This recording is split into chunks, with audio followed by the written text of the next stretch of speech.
প্রথমেই আমি বলবো যে এশিয়ান টিভির একেবারে সূচনা লগ্ন থেকে আমি সাথে ছিলাম। আমি ওনাদের প্রোগ্রামে, সেটা টক শো হোক, মিউজিক্যাল শো হোক, লাইভ শো হোক, আমি আসতাম, গান গাইতাম এবং এখন সেটা কন্টিনিউ করছি। এবং 13 বছর একটা লম্বা সময়, কিন্তু আবার আমি বলবো যে সবে শুরু। এরকম আরও অনেক অনেক সাফল্যের পালক সম্বলিত বছর এশিয়ান টিভির প্রাপ্তি হবে এবং এশিয়ান টিভির সাথে সংশ্লিষ্ট সকলকে আমার অনেক অনেক শুভকামনা থাকলেও আরও এগিয়ে যান আপনারা, আরও চমৎকার সব অনুষ্ঠান দর্শকদেরকে উপহার দিন। 13 শেষ করে 14তে পা দিল, অবশ্যই শুভেচ্ছা জানাচ্ছি আমার পক্ষ থেকে যে 13টা বছর তারা দেশের জন্য কাজ করেছে। দেশ ও দর্শকের সুনাম অক্ষুণ্ণ রেখে সামনের দিকে এগিয়ে যাচ্ছে। এই পথটা সুগম হোক, আরও উন্নত হোক, আরও মানুষের সেবা করার পথ তৈরি হোক এবং দেশ ও দর্শকের কথা বলুন, দোয়া রইল, শুভকামনা রইল। অত্যন্ত চমৎকার প্রোগ্রাম, নিরাপদ খাদ্য সুস্থ জীবন।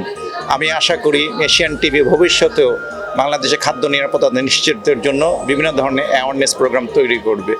এশিয়ান টিভিকে ধন্যবাদ জানাচ্ছি। প্রথম দিন থেকে এশিয়ান টিভির কর্মকাণ্ডের সাথে আমরা জড়িত, বিশেষ করে টক শোতে প্রথম দিন থেকেই আসার সুযোগ হয়েছিল এবং এখনও চলছে। আমি যতটুকু দেখেছি তাতে তার কর্মীরা, বিশেষ করে যারা এশিয়ান টিভিকে গড়ে তুলেছে, খুবই আন্তরিক।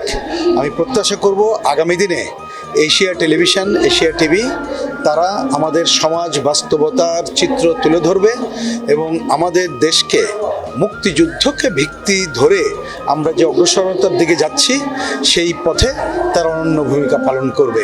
এবং 13তম প্রতিষ্ঠা বার্ষিকীতে এশিয়া টেলিভিশন যারা পরিচালনা করছেন, তার কর্মী কুশলী যারা নেপথ্যে ভূমিকা পালন করছেন, সবাইকে আমি আমার পক্ষ থেকে এবং আমাদের পার্টি, বাংলাদেশের কমিউনিস্ট পার্টির পক্ষ থেকে শুভেচ্ছা জানাচ্ছি।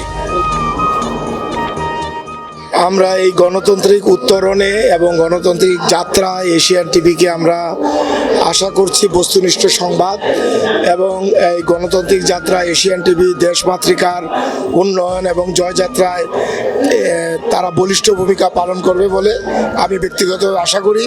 এবং অতীতে আমরা দেখেছি বিগত বছরগুলোতে এশিয়ান টিভি তাদের এই ধারাবাহিকতা বজায় রেখেছে এবং এশিয়ান টিভি তাদের নিরপেক্ষতা বজায় রেখেছে এবং এই বিভিন্ন আন্দোলনে যে তারা নিউজগুলো করে, এর মধ্যে আমরা তাদের নিরপেক্ষতা এবং সক্রিয়তার প্রমাণ পেয়েছি।